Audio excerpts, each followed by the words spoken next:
Hello, and welcome to the first keynote lecture of this conference, Decentering Realisms 1750 to now. My name is Rachel Stratton, and along with Thomas Hughes, I'm organising this three-day event. The purpose of this conference is to expand our understanding of realism in art geographically, temporally, and theoretically. Thomas and I conceived of this conference some years ago when, as newly minted PhDs working on British art of the mid-Victorian age and the post-war period, times of the consolidation and decline of empire, we began to exchange ideas about how the realist impulse manifested in the visual art of our respective periods, and the politics, both local and global, shaping this impulse. We increasingly became interested in how realism might reveal itself in different geographies and periods, with distinct philosophical and scientific cultures, social and political structures, and systems of representation. It was through these discussions, which grew from casual conversations between the two of us into exciting discussions with our network of peers and mentors, that we were introduced to the work of Lihong, Sally Michelson Davidson, Assistant Professor of Chinese Arts and Culture at the University of Michigan, and our keynote speaker today. Professor Liu has published widely on various critical and historical topics of Chinese art.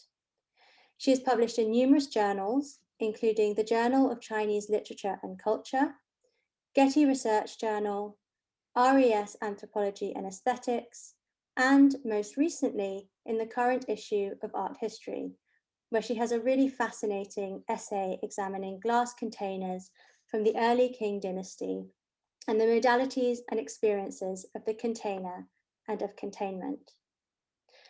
Professor Liu has been working on two book manuscripts. The first, tentatively titled Ecological Realism in Chinese Painting, 1450 to 1550, deals with the structure of time and place in Chinese painting of the 15th and 16th centuries. Her second book project, tentatively titled Garden, Painting and Historiography, 1350 to 1800s, explores the entanglement between garden construction and landscape painting during the Yuan Ming transition in the 14th century, showing how it undergirds the historiography of Chinese art in the following centuries. A third ongoing project, from which her recent essay in art history derives, provides a study of clear glass as a material medium and its environmental and epistemological implications in China from about the 17th century to the early 20th century. Professor Liu has been the recipient of numerous awards and fellowships, including by the Dumbarton Oaks Research Library and Collection, American Council of Learned Society and Henry Luce Foundation, the National Gallery of Art in Washington, D.C., the Getty Research Institute, and this is to name just a few. Before I hand over, I want to remind viewers of the format of this keynote presentation and the conference at large. Later, on Wednesday, the 10th of March, from 3:40 p.m. GMT, Professor Liu will appear on the live roundtable online on Zoom with speakers from panel 1. You can attend this roundtable via the Courtauld Research Forum website. Please do bring questions for Professor Liu to the roundtable. We look forward to you joining us there. If for any reason you are unable to attend, but would still like to ask a question, which you can watch the response of in the later recording, please email the question to my email address, rachel.esther.stratton@gmail.com. We are enormously grateful to Professor Liu for agreeing to give this keynote address, the subject of which challenges our conceptualizations and parameters of realism in numerous ways, including fundamentally in terms of periodization. We find this challenge salutary. Her paper today is titled Ecological Realism in Art. So, without further ado, I'll hand over to you, Professor Liu. Thank you, Rachel, for that very generous introduction. First of all, I would like to express my deep gratitude to Rachel and Thomas for inviting me to give this lecture. I would also like to thank the Courtauld Institute of Art for hosting this fascinating event on a very timely theme. I very much look forward to the discussion in the next couple of days.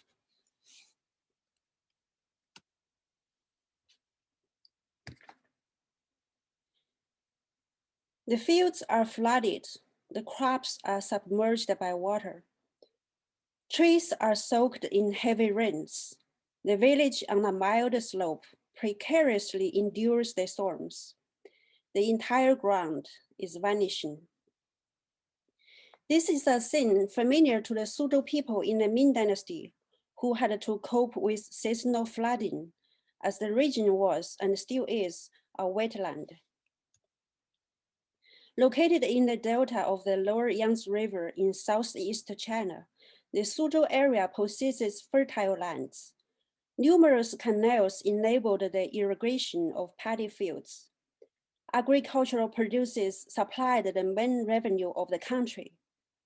After a century-long economic and political suppression since the establishment of the Ming Dynasty, Suzhou revived to prominence.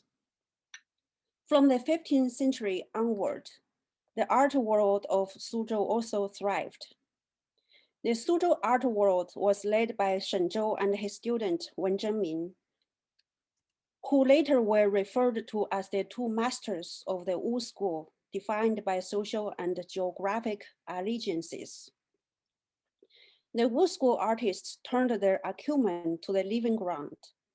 Their paintings depicted habitats, fields, trees, and water banks, showing the constraints and affordances of geophysical realities, including occasionally natural disasters.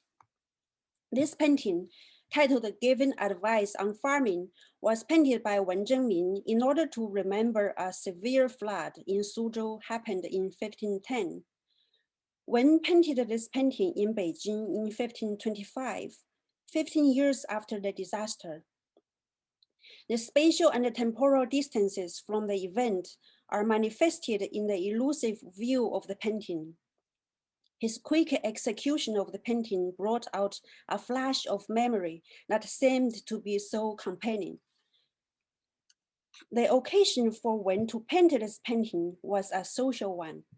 The painting was intended to commemorate the heroic deeds of the local gentleman whose name is Pan Banyan. Pan led the community to cope with the flood. Here in this painting, he stands at the shore near the village. He wears a big raincoat and holds a bamboo cane. The cane is straightly planted into the muddy ground as he stops at the verge of the water. An assistant stands beside him. They might be talking about what is happening in front of them. During that event, Pan gave advice to the villagers to build dikes and to use hydraulic devices to scoop out the water in the fields.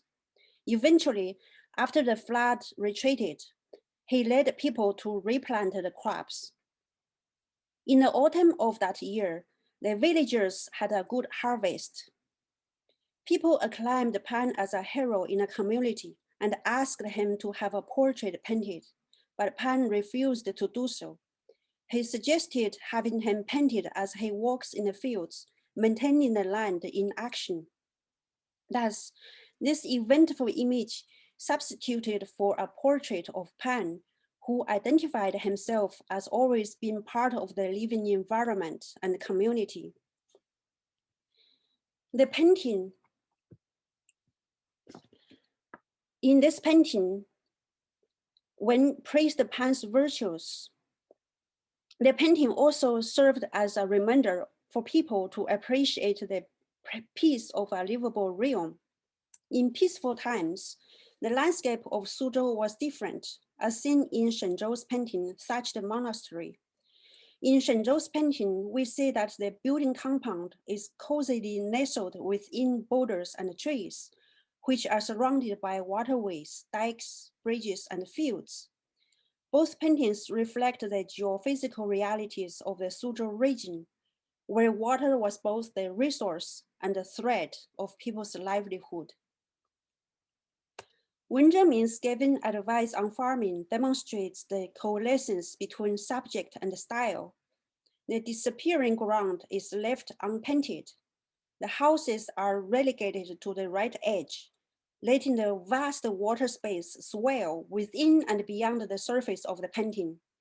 The forked paths in the middle seem to be emerging above the water, or at the verge of being completely submerged. This is an imminent moment of overwhelming precarity. The minimally visible trees, slopes, dikes, and houses are scattered around across a diagonal axis of the painting's surface. The scattered lateral lines successively recede into far horizons, evoking a sense of contemplative anticipation. It is precisely this reality effect of disappearing and diminishing that makes the painting abstract at the same time. The painting's ambiguity between realism and abstraction elicited alternative interpretation of its efficacy. The 16th century collector Wang Shizhen, who was a younger friend of Wen Zhenmin, once collected this painting. Knowing the story behind the scene, Wang described the image as an idyllic landscape that could evoke poetic sensibilities. Wang's projection of a lyrical image was a deliberate departure from the grave disaster back in time. As Wang indicated, the painting's misty, moist, solitary, and serene aura conjured an idyllic landscape with atmosphere. Projecting his romantic view of the painting, Wang went on to contemplate. This idyllic image would console the farmers by providing a view that allows them to escape memories of severity and hardship they endure in storms. For Wang, the vanishing ground is an elusive realm for the viewer to let their imagination drift, and thus the viewer could alienate themselves from their own realities. The painting's oscillation between realist response and painterly abstraction offers us an opportunity to rethink about artistic realism. The late art historian Linda Nochlin, in her foundational book, Realism, challenges the idea that realism is a stylized and a transparent mirroring of the appearance of the external world. Instead, she argues that realism is a matter of style that is situated in time and place. Nochlin points out that the understanding of realism had been confused with the understanding of the problematic concept of reality. As in the Western tradition, from Plato to Hegel, there had been a separation between true reality and the mere appearance.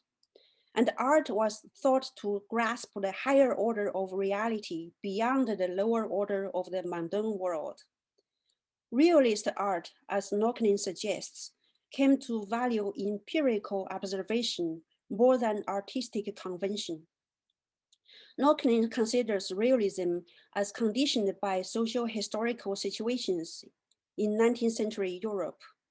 Artists approached the concrete things with concrete visual language, without reduction or elevation for universal generalization or moral distancing. The moral values and the physical realities are merged. Thus, realism is an stylistic attitude more than achieving verisimilitude. Medium, technique, and artistic convention are the means that justifies the ends. In short, realism was about sincerity or authenticity. Artists ought to paint peasants like peasants, dirty shoes with the dirt.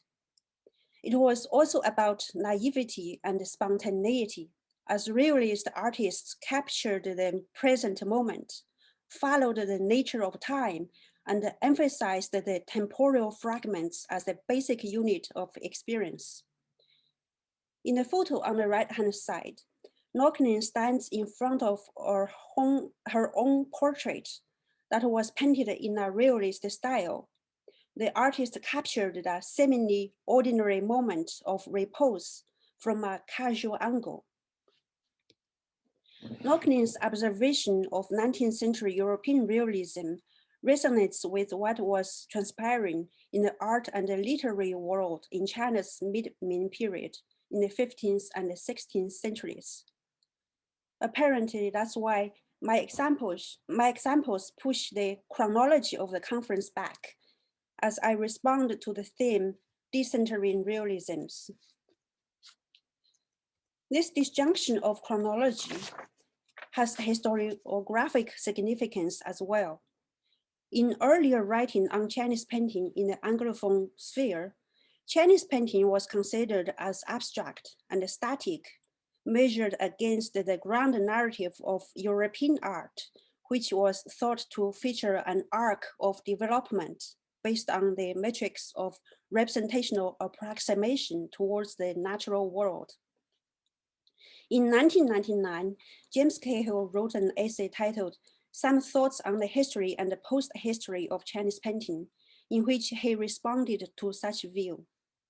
Cahill critiqued the previous observation noted by a number of art historians who hold the view that Chinese landscape painting from the 8th to the 14th centuries are comparable to European painting from Giotto to Gauguin, and after the 14th century, it stopped changing as it more or less adopted schemata from previous periods as painting moved towards formal play and abstraction.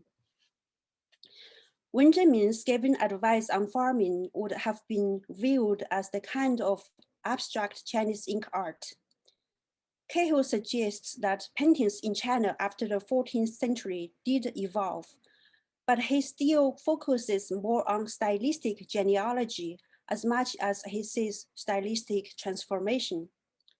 Recent scholarship has opened the avenue to examine social historical circumstances in Chinese art.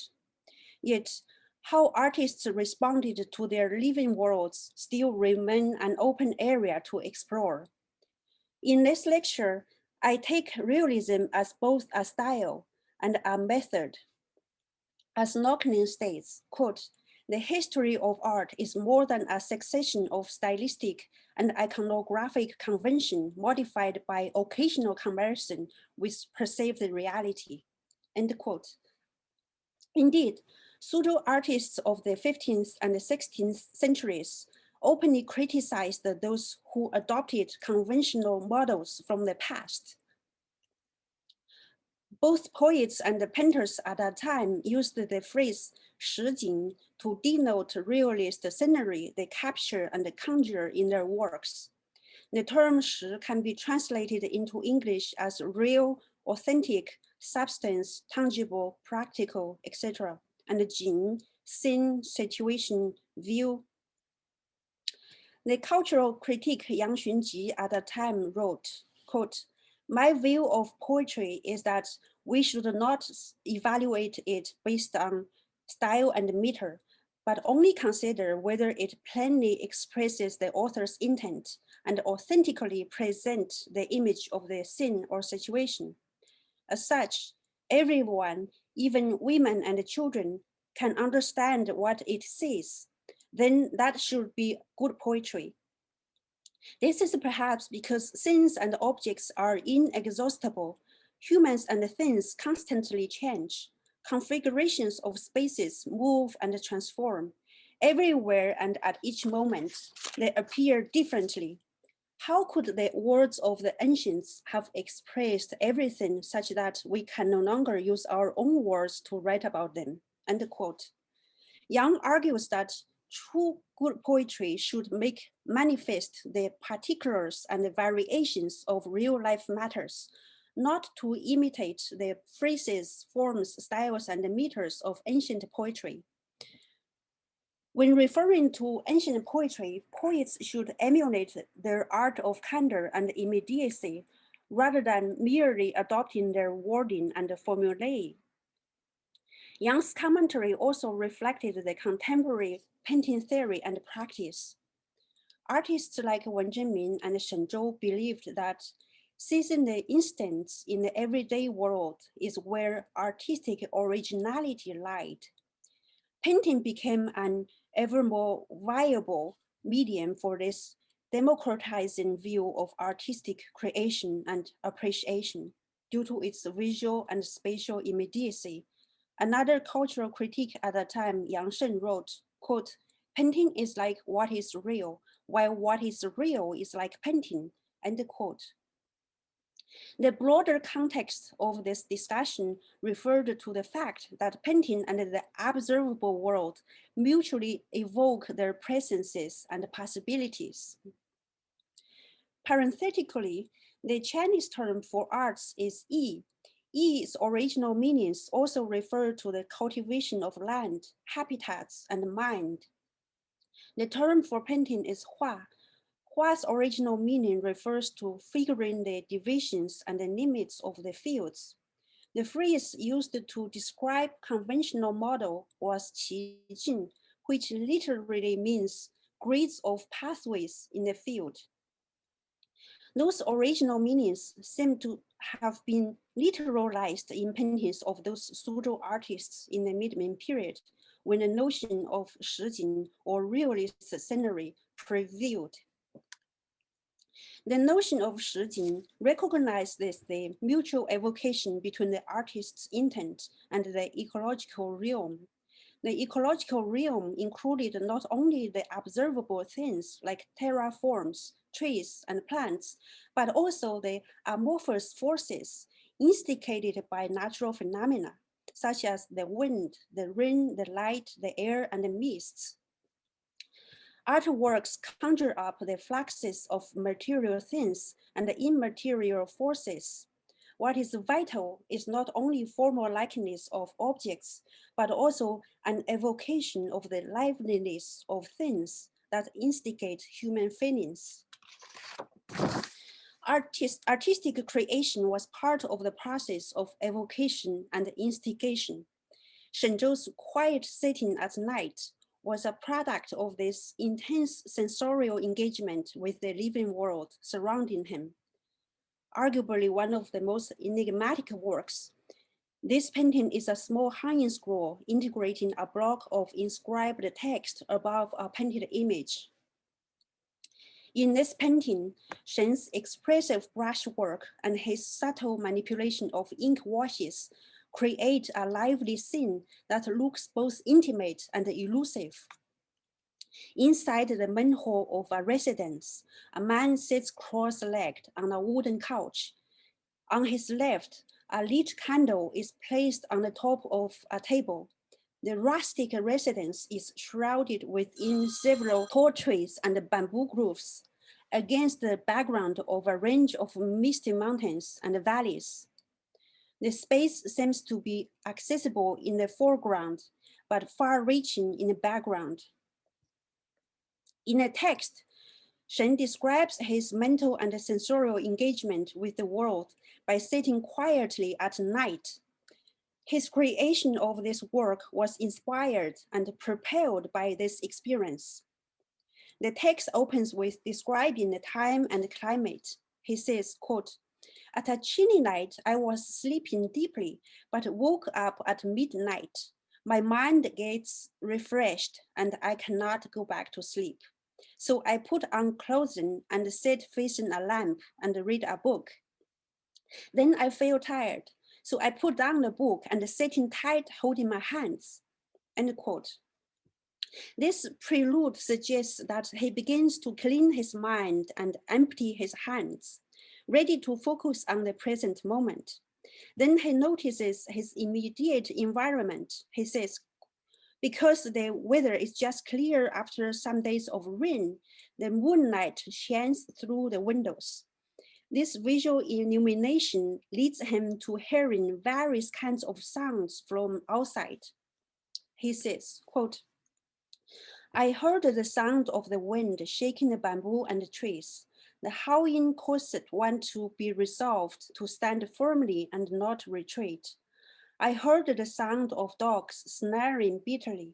Their barking caused one to be resolved to ward off evil and guard against marauders. I heard the sounds of large and small drums. The small ones were faint, while the far-reaching ones continued to reverberate deeply. These sounds aroused thoughts of deep concerns about injustice.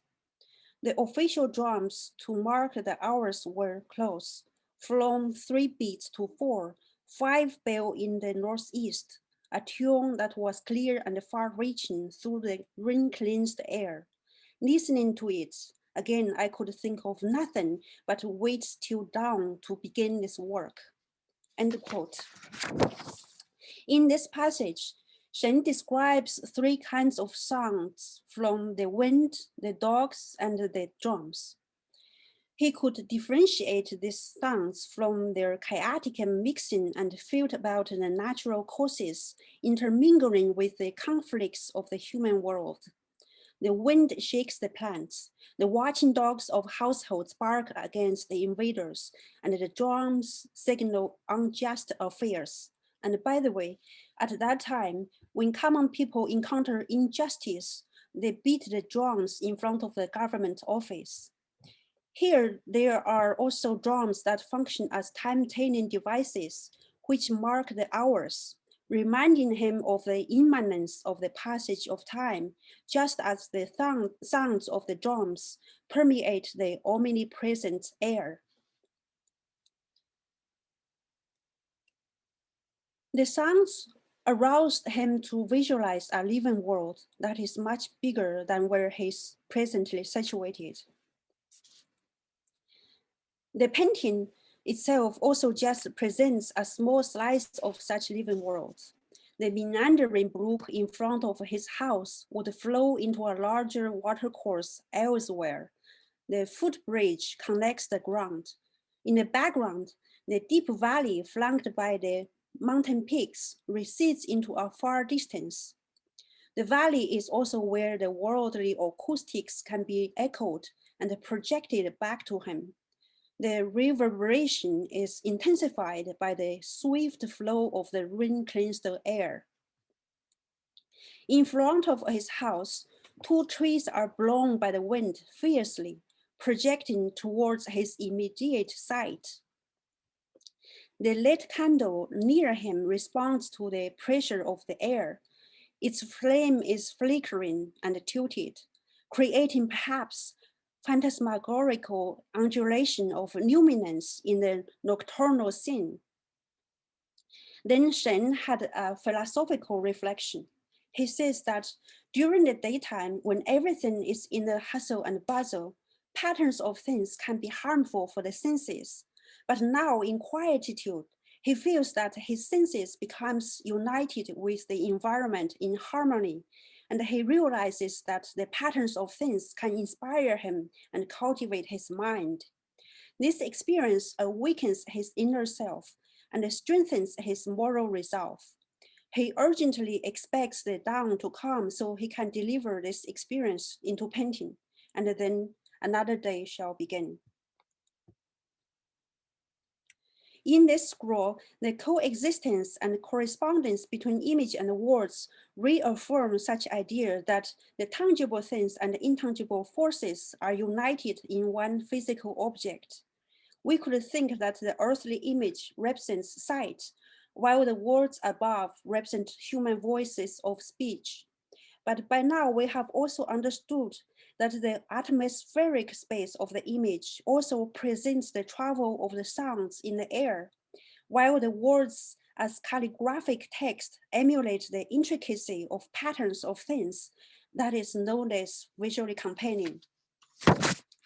The creation of this painting shows that humans' self-realization is aroused and conditioned by the vicissitudes of things in one's immediate environment, which was thought to be enchained with ever-ongoing and sweeping meteorological fluctuations and cosmic forces.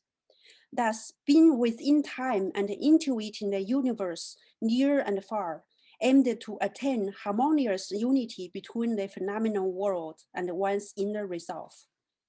Painting ought to be an unimpeded outflow of this process of self-realization and continue to exude such enlivening forces and sensibility to its viewers. While the medium and practice of painting visualizes and materializes moments of inspirational urgency and eco-empathetic response, they precisely reflected and perpetuated the artist's awareness of the delimitation, discord, passion, and the loss of their life course within this living world. In this process, painting as a visual and material medium itself challenges its own limits. The 18th century Chinese painter and theorist Zhou Yigui mentioned in his treatise on the potentialities of painting. In the excerpt titled Painting the Tangible and Painting the Intangible, he begins with a quote. People say one may paint the snow, but cannot paint its purity. One may paint the moon, but cannot paint its shining. One may paint flowers, but cannot paint their fragrance. One may paint people, but cannot paint their feelings, because those things are intangible and cannot be sought by formal likeness. Then Zhou criticizes this view by saying, quote, those who hold this view do not understand that when the tangible objects are lifelike, the intangible dimensions naturally emerge. So when the artist paints the northern wind, a sense of coolness arises from it. When the artist paints the storm clouds, a sense of hotness arises from it. When the artist paints water on the wall, then one hears the sound of waves at night. If people say that paintings are not able to elicit those feelings, they do not really understand what painting is. End quote. Zhou Yigui wrote this in a context when formal likeness attained more importance in the court painting atelier during the 18th century in the Qing dynasty. Liveliness is more palpably conveyed by a compelling formal likeness. In his treatise of painting, Zhou emphasizes observation of the objects. Artists should notice the different shapes of flower petals, as each petal affords a unique form. Zhou was a practitioner of this view and this new version of realism that highlighted visual veracity as seen in his own painting of flowers and rocks. In this painting, Zhou painted daisy flowers in different colors.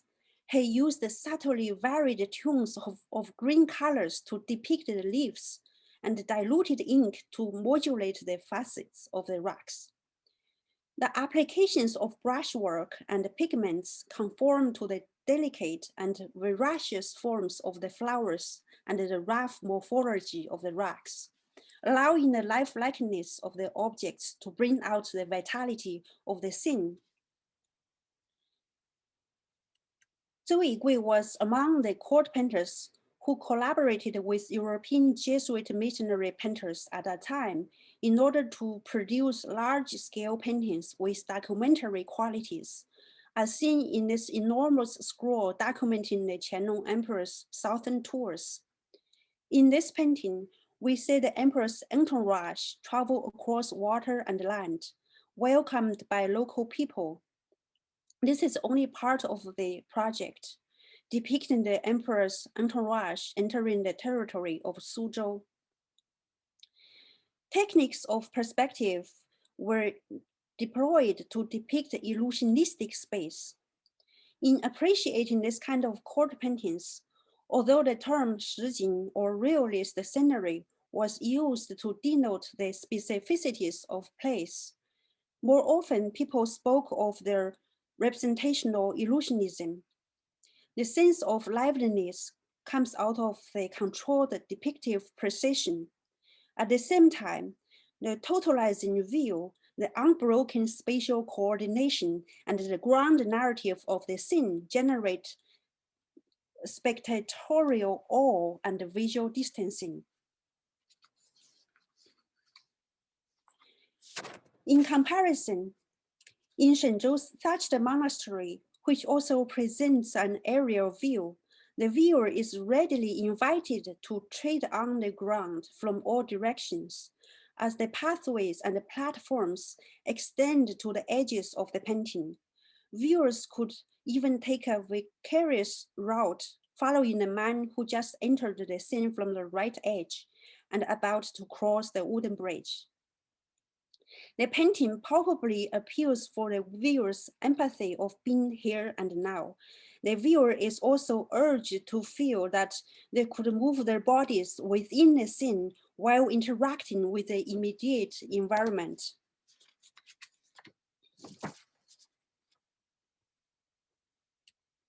This kind of realism in the paintings by Shenzhou and Wen Zhenmin we have seen in this lecture may be described as ecological realism.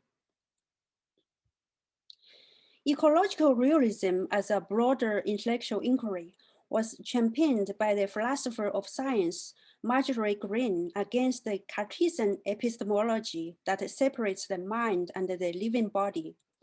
To Green, a tenet of ecological realism is that symbols cannot specify situation, and that there is always more to know in an environment.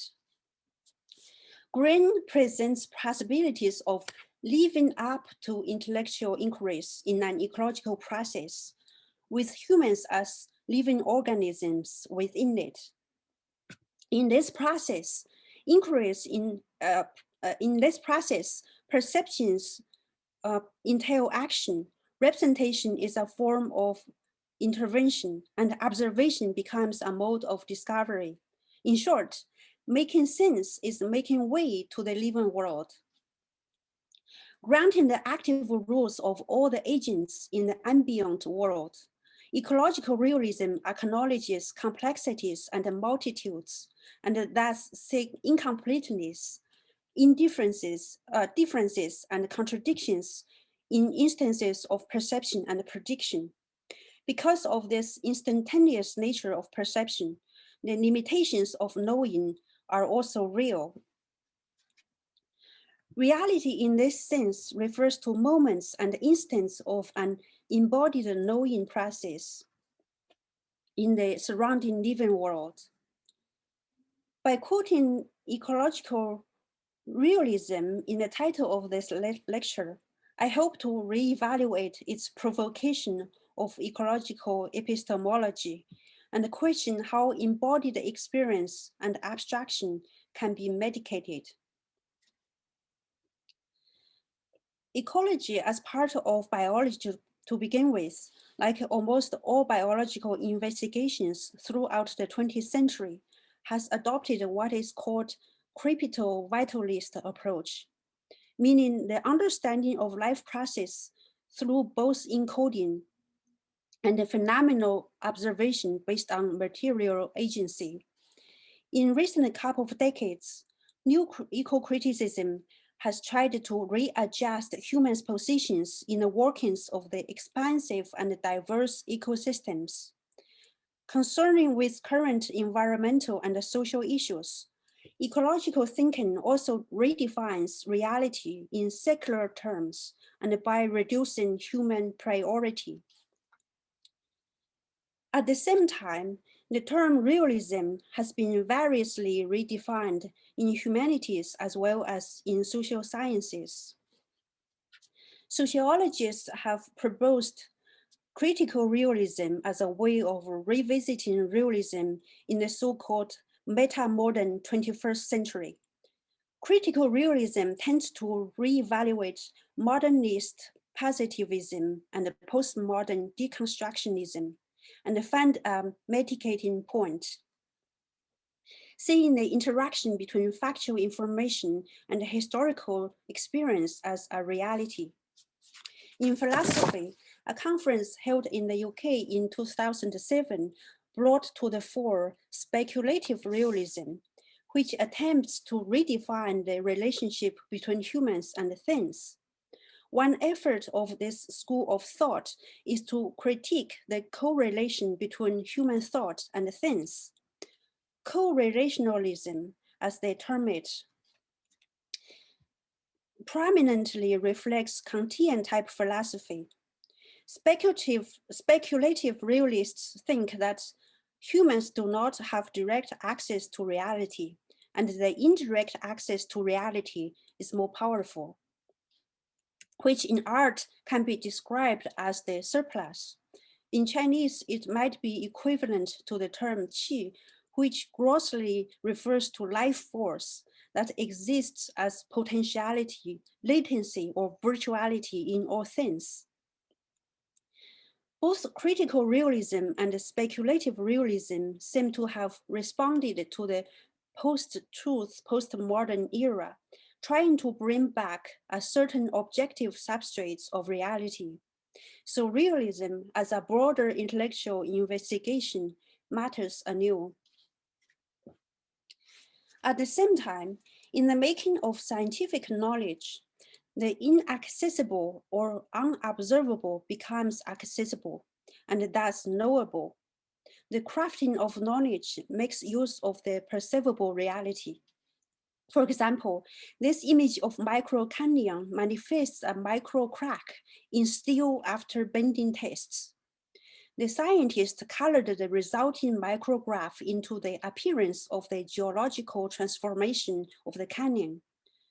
This making of making sense recourses to the observable world and the natural phenomena. This adds to a new way of understanding ecological realism, not only as a theory, but as a method.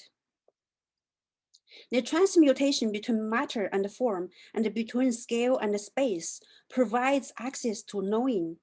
This is not just a 21st century idea based on technological simulation of nature or human body. This kind of ecological epistemology through ecomorphism can be seen in a Taoist illustration of the inner body as a living universe. This is a version from the 18th century, presumably based on an early version.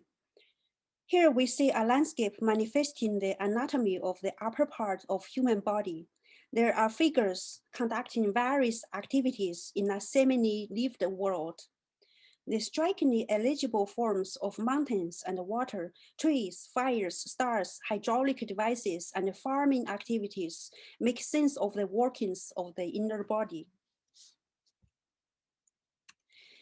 Ecomorphism and ecological epistemology allow us to rethink realism as well as symbol in art. For example, it has been habitual for us to think in Chinese context that the pine tree is a symbol of a virtuous person of talent. In Shenzhou's painting of a pine in wilderness, he portrayed a talented person as a towering pine who was waiting to be used for governance. Shen painted this painting for his friend, a certain Mr. Liu, who came to visit him in Suzhou. Shen heard that in Liu's hometown in Liaodong, there was an extraordinary pine tree, but he hadn't seen it. Then he painted the pine from his own courtyard in order to praise Liu as a talented person. Shen's painting of the pine was as real as the person was talented, and the Hongfeng words of Cai as talent and Cai as timber also indicate this correspondence. This towering pine and its unruly branches extend beyond the pictorial space. Mosses thrive on it. The tree is not just merely a symbol, but it is the image of the talented person. Similarly, in Wen Zhenmin's painting, given advice on farming, I showed at the beginning of the lecture, the image of a flooding scene manifests the personhood of the protagonist, Pan Banyan. In the colophon to this painting, it records that Pan suggested painting him with his true self, saying, quote, "Now my face already looks old and my complexion and appearance is haggard with exhaustion. In my portrait, you should paint this in detail. The imagery should show that I wear plain clothing and straw shoes while walking with a bamboo cane. In this way, when later generations imagine my appearance and deportment, how much more humble and self-effacing will this be? Why don't you just paint me wearing a palm bark rain cape and a bamboo hat, while I act as a diligent farmer peasant, defending against natural disaster? End quote. In this passage, he first suggested a painting portrait of him showing his true image as an elderly farmer with signs of aging and fatigue. And then he abandoned the idea by instead proposing to have him painted amidst the catastrophic scene. In either case, the realist imagery of him could embody the moral value, and the realism in his terms referred to both being natural and being in nature. In this painting, he looks away from the viewer into the flooded fields. Both his body and mind are absorbed into the stormy scene. His humble presence is engrossed by the force of the flood. By standing his ground in the moment while looking into the far horizon, he anticipates future sustainability of the land. And that's what he hoped the painting to convey to its audience. Thank you very much.